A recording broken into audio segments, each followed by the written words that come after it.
ఆర్థిక భాషా కోవిదుడు బహుముఖ ప్రజ్ఞాశాలి మాజీ ప్రధాని పివి నరసింహారావు దేశానికి ఎంతో పేరు తెచ్చారని మంత్రి పొన్నం ప్రభాకర్ అన్నారు. హనుమకొండ జిల్లా భీమజీవరపల్లి మండలంలో పివి నరసింహారావు జయంతి వేడుకలు ఘనంగా నిర్వహించారు. ఈ కార్యక్రమంలో ముఖ్య అతిథిగా పొన్నం ప్రభాకర్ హాజరయ్యారు. ఆయన తీసుకువచ్చిన ఆర్థిక సంస్కరణల పుణ్యమాని భారతదేశం ప్రపంచంలో ఆర్థిక శక్తిగా ఎదుగుతుందన్నారు. దేశ ప్రధానిగా ఆయన సేవలను గుర్తుకు తెచ్చుకున్నారు. రాష్ట్ర ఆర్థిక సంఘం చైర్మన్ హనుమకొండ మాజీ ఎంపీ సిరిసిల్ల రాజయ్య గారు, అదేవిధంగా ఇటీవలనే శాసన మండలికి ఎన్నికైన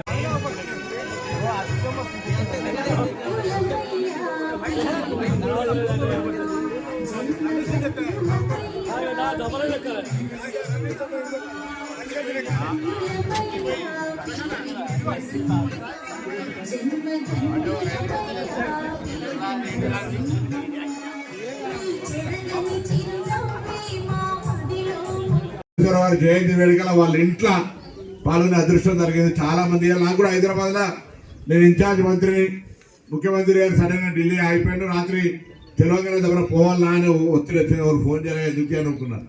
పొద్దుగా 8 గంటలకు ఫోన్ చేసి మరి హైదరాబాద్ అటెండ్ అవుతున్నావు అన్నాడు.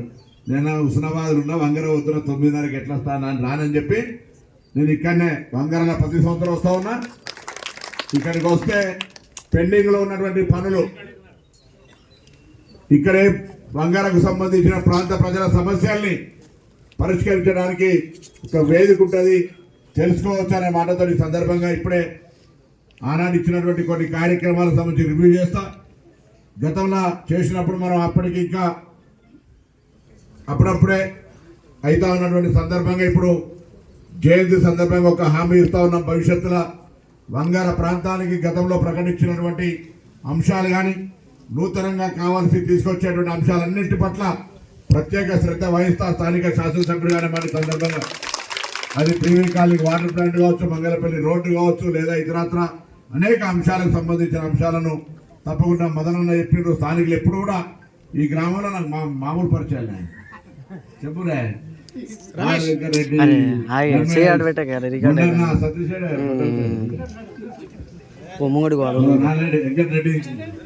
తిరుపతి రెడ్డి అంత ఇట్లా చాలా మంది ఉన్నటువంటి యొక్క వంగరకు నేను ఎన్ఎస్సీ జిల్లా అధ్యక్షుడు వస్తా ఉన్నా.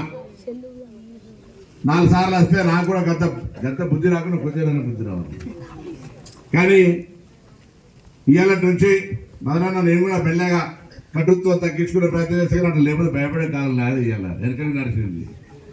మంచి ఉండాలి, ప్రేమ ఉండాలి, కటుత్వం ఉండాలి. రాజకీయ రాజుకు దాని ఏమంటారు బాబు, మంచి ప్రేమ ఉండాలి, అవసరమైతే కరుణతో పాటుగా పరిపాలనకు సంబంధించి నిర్ణయం తీసుకోవాల్సి వచ్చినప్పుడు కటుగా నిర్ణయం కూడా తీసుకునేది ఉండాలనే ఫిలాసఫీ పాటిస్తాను. సో ఏది ఏమని ఇలా పివి నరసింహారావు గారు ఇంతకుముందు మా పైసలు యాడ్ చేస్తుండ్రు. అరే అందరు 14 భాషలు తెలుసు, పివి నరసింహారావు గారు కట్టారు 15 భాషలు తెలుసు, ఇంకోటి మౌన భాష, ఏం సప్పుడే కూకురుడు కూడా దానిపైన అదే చేసుకుంటే చట్టమని ఆడ వరుతుంటే కూడా ఆయన కనితి ఎందుకు తప్పు అనుకోని మనకి ఏదైనా వెళ్ళిపోయే మనస్తత్వం అది సాధ్యం. రావాలంటే ఇంక నాకు ఇంకో 15,000 అయితే 60-70 దాడితే అది అవునా. సో ఏది ఏమైనా నిజంగా ఈ ప్రాంతానికి శాసనసభ్యుడిగా ఈ గడ్డ మీద ఉంటున్నటువంటి పివి నరసింహారావు గారి భూమి మీద మనం ఈరోజు నిలుసొని మాట్లాడుతున్నాం అనలోనే ఒక అదృష్టం.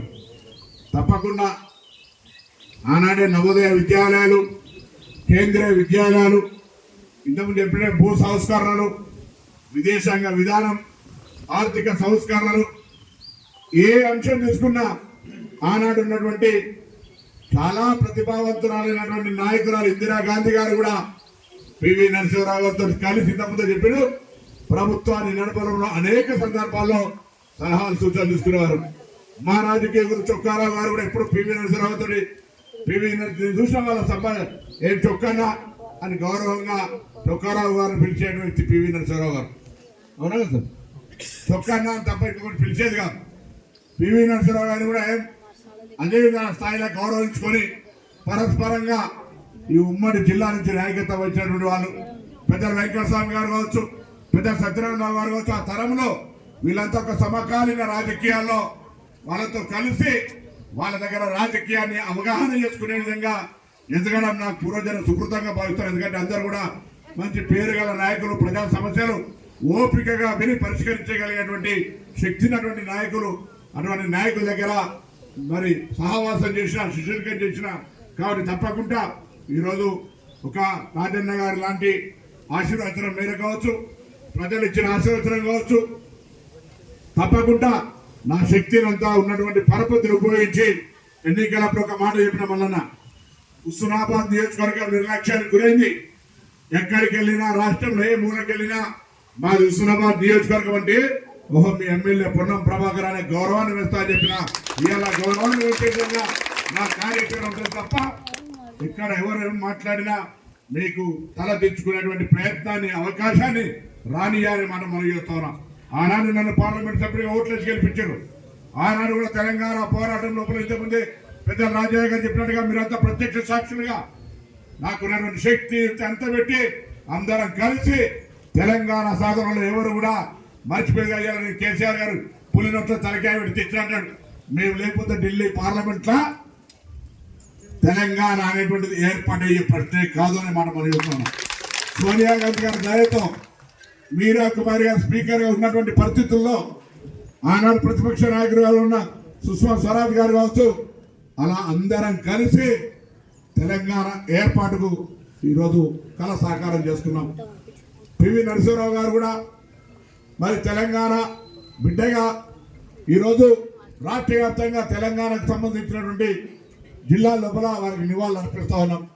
తప్పకుండా మరొకసారి సందర్భంగా చాలా కాలాతీతమైంది. అందరు పిల్లలు కూడా పోవాలి, ఎక్కువసేపు మాట్లాడకుండా పివి నరసింహరావు గారిని స్ఫూర్తిగా వారి ఆలోచన విధానాన్ని తీసుకొని ముందుకు పోయే విధంగా తప్పకుండా అందరూ అమలు చేయాలని సందర్భంగా కోరుతూ మరొకసారి పివి నరసింహరావు గారికి ఘనంగా జయంతి సందర్భంగా నివాళులు అర్పిస్తూ ఈ కార్యక్రమాన్ని నిర్వహించినటువంటి అన్నగారు మదనన్న గారు వారికి ప్రత్యేకించి ధన్యవాదాలు తెలియజేస్తే గ్రామస్తులందరూ కూడా పెద్దలు పివి ప్రభాకర్ అన్న వాళ్ళ కుమారుడు రాజేశ్వరుడు